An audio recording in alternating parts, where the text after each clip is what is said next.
Hi, this is Greg Witt with Alpenwild. On our tours, we go to great lengths to minimize our carbon footprint and at the same time provide a high-quality experience for our guests. Hiking and walking tours in the Alps are a smart choice if you're seeking sustainable travel options. We've always been at the forefront of sustainable tourism. One of the ways we do that is by striving to maximize the social and economic benefits to the local communities where we travel. We stay in independently owned local accommodations, and we use local suppliers and guides as much as possible.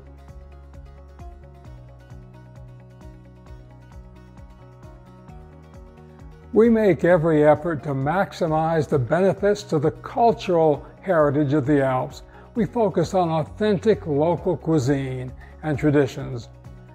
As we look at the carbon footprint of each tour, though, there's one aspect that stands out as being the most environmentally unfriendly part of any tour. In fact, this one tour component accounts for about 78% of the carbon emissions on any given Alpenwild tour.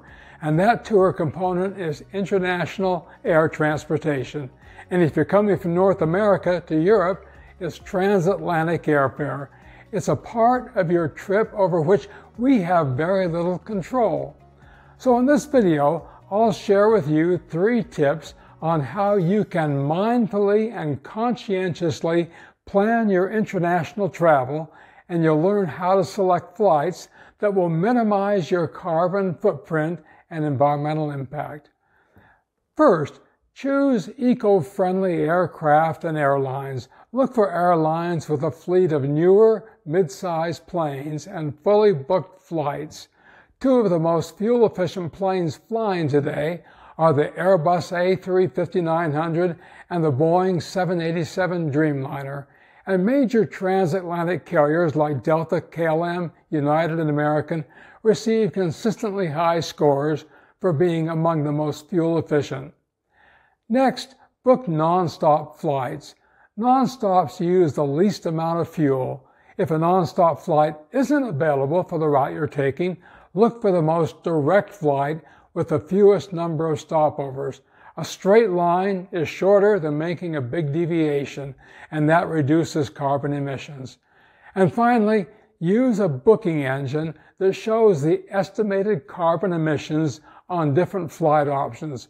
If you're doing comparison shopping among several airlines, for example, Google Flights shows the emissions for each flight choice and allows you to sort the results by price, flight duration, or emissions.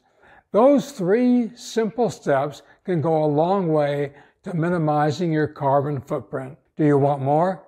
Well, here are 3 additional steps you can take to further reduce your carbon footprint. They aren't as impactful as the first 3 that I mentioned, but they can make a measurable difference. First, stay longer in one region. You'll have a more immersive experience and also eliminate additional flights or travel within Europe, or wherever your destination may be. Next, fly during the day. Now, I know it sounds strange, but there are some minor environmental benefits in daytime flights. And finally, travel light. Packing efficiently and traveling light has a measurable impact on an aircraft's carbon emissions. So as you make your travel plans this summer, make travel choices that can have a lasting and positive impact for you and generations to come. This is Greg Witt for Alpenwild. See you in the Alps.